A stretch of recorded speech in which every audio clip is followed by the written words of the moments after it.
ঈদের পরে ফ্রেন্ড লিস্টের অর্ধেক মানুষ হচ্ছে গ্রামে চলে গেছে, আমিও তাদের মধ্যে একজন।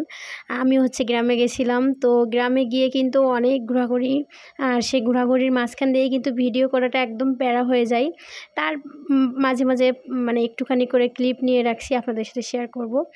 তো গ্রামে গিয়ে তো গেছি অনেক দিন পরে, আর হচ্ছে অল্প কয়েকদিনের থাকা, তো সেখানে গিয়ে তো আর মানে টাইম ওয়েস্ট করতে পারি না, মানে ফেসবুকে টাইম দিতে পারি না। গেছি যেহেতু গ্রামে টাইম দিতে, ভিডিওগুলো করে রেখেছিলাম নিয়ে আসবো তাই, আর নিয়েও আসছি, এখন এসে একটু একটু করে আপলোড দিচ্ছি।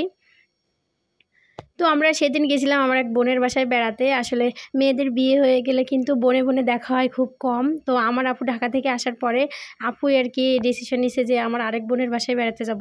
ওই যে বোন আসছে দেখতে পাচ্ছেন, তো ওখানে একটা গরু দাঁড়াইছিল, এই জন্য হচ্ছে আমরা যাচ্ছিলাম না। আপু এসে আবার সেটা মানে সরিয়ে দেওয়ার পরে আস্তে করে গেছিলাম।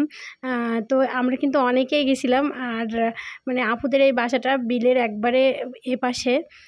তো জায়গাটা অনেক বেশি সুন্দর ছিল, আপনারা তো ভিউটা দেখলেন। তো আপনারা কে কোথায় গেছেন অবশ্যই কমেন্ট করে জানাবেন।